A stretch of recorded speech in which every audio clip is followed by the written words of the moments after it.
Hello everybody, this is Money Mom. Welcome back to the channel. Today I want to talk to you guys about, well, I have a job much longer. Let's get started and talk about it. For those of you who don't know, I schedule mystery shopping. I've been actually doing that 23 years. If you don't know what mystery shopping is, I'll give you a short little definition. It's where you critique businesses and get reimbursed / paid for it. And it could be any type of business, from a bank, car dealership, apartment shop, retirement shop, convenience store, anything.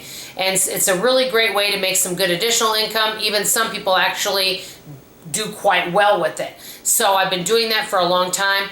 And while I was doing that for many years, I also scheduled people to do market research focus groups. And I also did that. I'm not doing that anymore because it isn't available for me to do that. And so this is what I wanted to talk to you guys about. In the 23 years that I've been in the mystery shopping market research genre, it has really changed over those 23 years.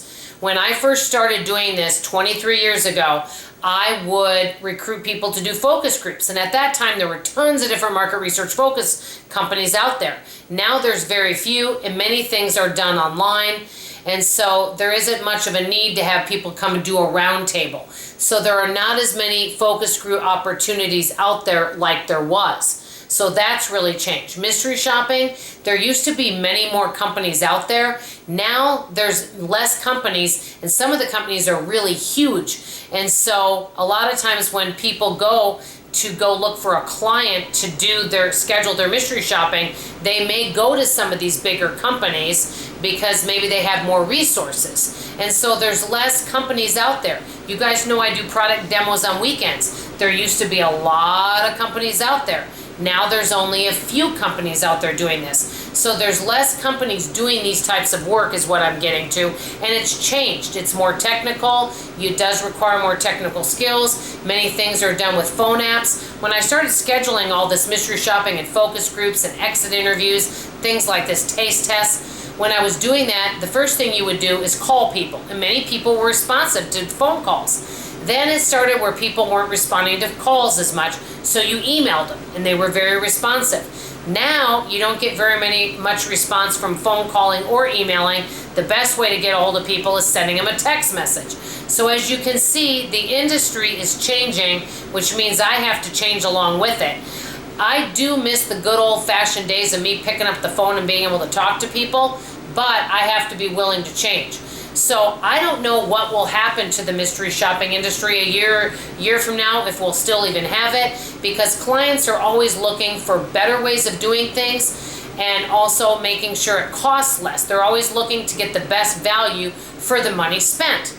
I do have to tell you that I love the market research consumer industry and learning about what makes customers want to buy things, excellent customer service, all of that type of information really interests me.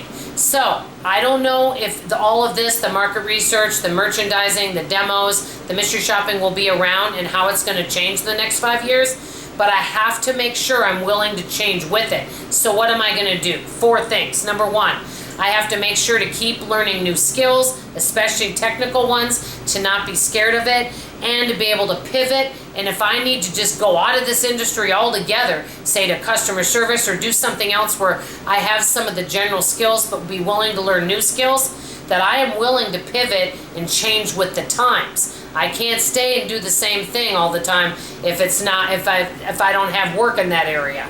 Number 2, continue with the multiple streams of income, because that way if one well dries up, I've got a backup. Number 3, and I've already been doing this, make sure I've got a good substantial savings for any big expense coming up and also loss of income. So if something happens where I lose a client, or it changes where, hey, I'm not going to be able to schedule mystery shopping anymore because the client's going a different direction, that I have a little bit of money to tie me over until I find something else. Last but not least, make sure I network with as many people as I can, because I do have some really good skills that can be utilized in other types of industries, but I have to make sure to stay on top of things, keep learning, and be willing to change. So let me know what you guys think. Have any of you worked in an industry where maybe your job's changed? For example, maybe you were a travel agent and you no longer are, doing that anymore. Things are constantly changing around us all the time,